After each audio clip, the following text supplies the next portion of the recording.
DNS அப்படின்னா என்ன? இந்த டொமைன் நேம் அப்படின்ற சிஸ்டம் ரியல் டைம்ல எப்படி ஒர்க் ஆகுது?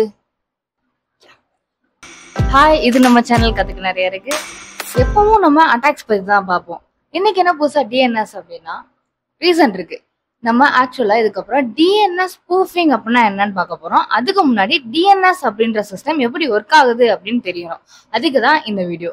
ஸோ இந்த வீடியோல டிஎன்எஸ் அப்படின்னா என்ன, அது எப்படி ரியல் டைம்ல ஒர்க் ஆகுது வித் எக்ஸாம்பிளோட பார்க்க போறோம். ஸோ முடிஞ்ச அளவுக்கு நோட்ஸ் எடுத்துக்கோங்க. வளவலன்னு பேசாம எப்பயும் போல சீக்கிரமே டாபிக்ல போயிடலாம். ஓகே, இப்போ டிஎன்எஸ்னா என்னன்னு பார்க்கலாம். ஃபர்ஸ்ட் அதோட ஃபுல் ஃபார்ம். டிஎன்எஸோட full form domain name system. சரி, நீங்க என்னைக்காவது யோசிச்சிருக்கீங்களா? நம்ம ப்ரௌசர்ல போயிட்டு facebook.com instagram.com அப்படின்னு சர்ச் பண்ணோடையே அந்த இன்ஸ்டாகிராம் பேஜோ ஃபேஸ்புக் பேஜோ நமக்கு வந்து ஷோ ஆகும். அது எப்படி? ஆக்சுவலா இங்க instagram.com facebook.com சர்ச் பண்ணும்போது அந்த சர்ச்சிங் ஃபார்ம் இருக்கு இல்லையா, இன்ஸ்டாகிராம் ஃபேஸ்புக் அப்படின்ற ஃபார்ம், அது அந்த கம்ப்யூட்டருக்கு புரியவே புரியாது. அப்படி புரியணும் அப்படின்னா அதுக்கு ஐபி வேணும். இதுக்கு சொல்யூஷன் தான் இந்த டொமைன் நேம் சிஸ்டம். ஓகே, இப்போ ஒரு எக்ஸாம்பிளோட பார்க்கலாம். அண்ட் ஐ ப்ராமிஸ் உங்களுக்கு கண்டிப்பா அந்த டாபிக் புரியும். ஸோ இப்போ நீங்க பாக்குறீங்கல்ல, instagram.com facebook.com அப்படின்ற வெப்சைட்ஸ் எல்லாமே இருக்குல்ல, எந்த வெப்சைட்டா இருந்தாலும் பரவாயில்ல, எல்லா வெப்சைட்டுக்குமே ஐபி அப்படின்னு ஒன்று இருக்கும். அந்த ஐபியால மட்டும்தான் அந்த வெப்சைட்டை ஆக்சஸ் பண்ணவே முடியும். ஆனா அதுக்காக நம்ம போயிட்டு இப்ப இதுதான் வந்து இன்ஸ்டாகிராமோட ஐபின்னு வச்சுக்கோங்க, நம்ம வந்து 140.35.63.23 அப்படின்ற வெப்சைட்டை யூஸ் பண்ணிட்டு இருக்கேன், நீயும் அதே வெப்சைட் ஓபன் பண்ணு அப்படின்னு சொல்ல முடியுமா? கண்டிப்பா முடியாது. இப்படியே எத்தனை ஐபியை ஞாபகம் வச்சுக்கிறது சொல்லுங்க. ஆனா நம்மளால அந்த வேர்டை ஞாபகம் வச்சுக்க முடியும். லைக் இன்ஸ்டாகிராம் ஃபேஸ்புக்ன்ற நேமை ஞாபகம் வச்சுக்க முடியும். ஸோ இந்த instagram.com அப்படின்ற நேம் இருக்கு இல்லையா, அதுதான் டொமைன் நேம். இப்போ டொமைன் நேம் அப்படின்றதோட மீனிங் புரிஞ்சா, இப்போ அது எப்படி ஒர்க் ஆகுது அப்படின்னு சொல்லிடுறேன்.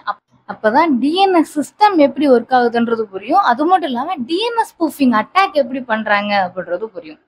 ஓகே, இப்போ இந்த ரியல் டைம் எக்ஸாம்பிள பார்க்கலாம். நீங்க உங்க சிஸ்டம் ஓபன் பண்ணி அந்த ப்ரௌசர்ல google.com அப்படின்னு சர்ச் பண்றீங்க. நீங்க சர்ச் பண்ண உடனே அந்த google.com அப்படின்ற ரெக்வஸ்ட் ஸ்ட்ரெயிட்டா ரெக்ரெசிவ் டிஎன்எஸ் சர்வர் அப்படின்ற ஒரு சர்வருக்கு போகும். அந்த சர்வரை நம்ம ரிசால்வர் அப்படின்னு சொல்லலாம். ஆக்சுவலா அந்த ரெக்வஸ்ட் ஃபர்ஸ்ட் இந்த சர்வருக்கு தான் போகும். ஏன்னா இந்த ரெக்ரெசிவ் சர்வர் அப்படின்றது உங்களுடைய ஐஎஸ்பியுடைய டிஎன்எஸ் சர்வர்.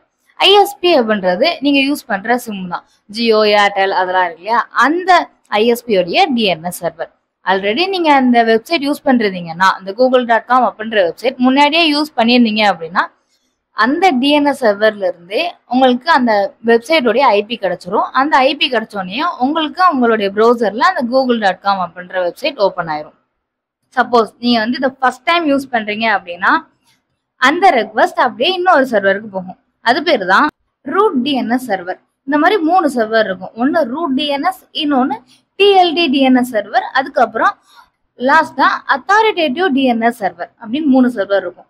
ஸோ ஃபர்ஸ்ட் உங்களோட ஐஎஸ்பி சர்வருக்கு போகும். அந்த சர்வர்ல இருந்து ரெக்வஸ்ட் ஸ்ட்ரெயிட்டா ரூட் டிஎன்எஸ் சர்வருக்கு போகும். இங்க போயிட்டு அந்த ரெக்வஸ்ட் என்ன கேட்கும்னா, இங்க பாரு இவன் இப்படி google.comனு ஒன்று சர்ச் பண்ணியிருக்கான், அந்த வெப்சைட்டோடைய ஐபி எங்க அப்படின்னு கேட்கும்.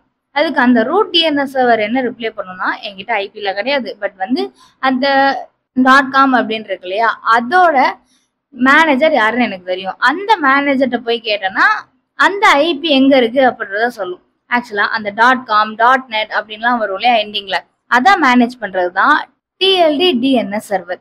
ஸோ நீ அந்த சர்வர் கிட்ட போய் கேளு அப்படின்னு சொல்லி அந்த ரெக்வஸ்ட் சொல்லிடும். ஸோ அந்த ரெக்வஸ்ட் திரும்ப ரிசால்வருக்கு போயிட்டு அந்த ரிசால்வர் என்ன பண்ணும்னா டிஎல்டி டிஎன்எஸ் சர்வருக்கு ரெக்வஸ்ட் அனுப்பும். இங்க பாரு இந்த மாதிரி .com அப்படின்னு ஒரு ரெக்வஸ்ட் வந்திருக்கு, இதை நீ தான் மேனேஜ் பண்றாமே, இந்த வெப்சைட்டோடைய ஐபி எது அப்படின்னு கேட்கும். ஸோ இது google.com, இந்த google.com உடைய ஐபி எங்க இருக்குன்னு எனக்கு தெரியும், ஸோ நீ ஸ்ட்ரைட்டா அந்த டிஎன்எஸ் சர்வருக்கு போ அப்படின்னு சொல்லுவோம். அதுதான் அத்தாரிட்டேட்டிவ் டிஎன்எஸ் சர்வர். ஸோ அந்த ரெக்வஸ்ட் டிஎல்டி சர்வர்ல இருந்து ரிசால்வர் சர்வருக்கு போகும். அந்த ரிசால்வர் சர்வர் சரி நான் போயிட்டு அத்தாரிட்டேட்டிவ் சர்வர்கிட்ட கேட்குறேன்னு சொல்லி அத்தாரிட்டேட்டிவ் சர்வருக்கு அந்த ரெக்வஸ்ட் போகும். இங்க பாரு இந்த மாதிரி google.comோட ஐபி உங்ககிட்ட தான் இருக்காமே, எனக்கு அந்த ஐபி வேணும் அப்படின்னு கேட்கும். ஸோ அந்த சர்வர் ஆமா என்கிட்ட தான் இருக்கு, இரு நான் அந்த பார்த்து சொல்றேன்னு சொல்லி அந்த ஐபியை இந்த ரெக்வஸ்ட்டுக்கு கொடுக்கும். அதுக்கப்புறம் இந்த ரெக்வஸ்ட் நம்மளோட ப்ரௌசருக்கு வந்து இந்தாடா நீ கேட்ட ஐபி அப்படின்னு சொல்லி அந்த ப்ரௌசரை ஓபன் பண்ணும்.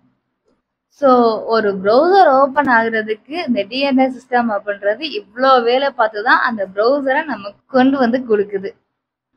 ஆக்சுவலாக உங்களுக்கு இப்போ ஒரு டவுட் வரலாம், இதுக்கு ஸ்ட்ரைட்டாகவே அந்த ரெக்வஸ்ட் அந்த அத்தாரிட்டேட்டிவ் சர்வருக்கே போயிடலாமே அப்படின்னு. ஆக்சுவலாக இங்கே என்ன பிரச்சனைனா, நம்ம பண்ண ரெக்வஸ்ட்டுக்கு அந்த சர்வர் எங்கே இருக்குது, அந்த ஐபி எது அப்படின்னு எதுவுமே தெரியாது. அந்த ஐபியை கண்டுபிடிக்கிறதுக்கு டைரக்ஷன் சொல்றதுக்கு தான் இந்த மற்ற 2 சர்வரும், அந்த ரூட் டிஎன்எஸ் சர்வரும் டிஎல்டி சர்வரும். எப்படி சொல்றதுன்னா, இப்போ ஒரு ஃப்ரெண்டு வீட்டுக்கு போறோம், அந்த வீடு அட்ரஸ் ஏரியா எதுவுமே தெரியாது. ஸோ ஃபர்ஸ்ட் அந்த ஏரியாவை கண்டுபிடிக்கணும், அந்த ஏரியாவுக்கு அப்புறம் அந்த ஸ்ட்ரீட்டை கண்டுபிடிக்கணும், அந்த ஸ்ட்ரீட்டுக்குள்ள போய் அவனோட வீடை கண்டுபிடிக்கணும். இந்த மாதிரி தான் இந்த ரெக்வஸ்ட்கான ஐபியை கண்டுபிடிக்கிறதுக்கான process. First root DNS server கிட்ட போகணும், அதுக்கப்புறம் டிஎல்டி சர்வர் கிட்ட வரணும், அதுக்கப்புறம் அத்தாரிட்டி சர்வர் கிட்ட போய் அங்க ஐபியை கண்டுபிடிச்சு நம்ம ப்ரௌசருக்கு வருது. புரிஞ்சுச்சா? கண்டிப்பா உங்களுக்கு இது புரிஞ்சிருக்கும் நான் நம்புறேன். டிஎன்எஸ்னா என்ன, அது சிஸ்டம் எப்படி எக்ஸாக்டா ஒரு வெப்சைட்டை கொண்டு வந்து கொடுக்குது அப்படின்றத தெளிவா நான் சொல்லிட்டேன். நான் முழுசா நம்புறேன். உங்களுக்கு இந்த வீடியோ புரிஞ்சிருச்சுன்னா யூஸ்ஃபுல் அப்படின்னு சொல்லி கமெண்ட் பண்ணிட்டு வீடியோ மறக்காம லைக் பண்ணி சப்ஸ்கிரைப் பண்ணிருங்க. அண்ட் இதோட பிடிஎஃப் நான் ரெடியா வச்சிருக்கேன். இந்த வீடியோவுக்கு 1000 லைக்ஸ் அண்ட் 500 கமெண்ட்ஸ் வந்துச்சுன்னா அந்த பிடிஎஃப் நான் டெலிகிராம்ல போட்டுறேன். நீங்க யாருமே அந்த பிடிஎஃப்க்கு ரெக்வஸ்ட் எதுவும் பண்ணவே தேவையில்லை. டெலிகிராம் சேனலோட லிங்க் நான் டிஸ்கிரிப்ஷன்லேயே கொடுத்துருக்கேன். அண்ட் இது வரைக்கும் நம்ம சேனலை சப்ஸ்கிரைப் பண்ணி இது வரைக்கும் நமக்கு சப்போர்ட் பண்றது எல்லாருக்கும் ரொம்ப ரொம்ப தேங்க்ஸ். நீங்க பண்ணலன்னா இப்ப பண்ணிக்கோங்க. நெக்ஸ்ட் நான் முன்னாடியே சொன்ன மாதிரி டிஎன்எஸ் ஸ்பூஃபிங் அட்டாக் பத்தி நெக்ஸ்ட் வீடியோல நம்ம பார்க்கலாம். So stay safe online. பாய்.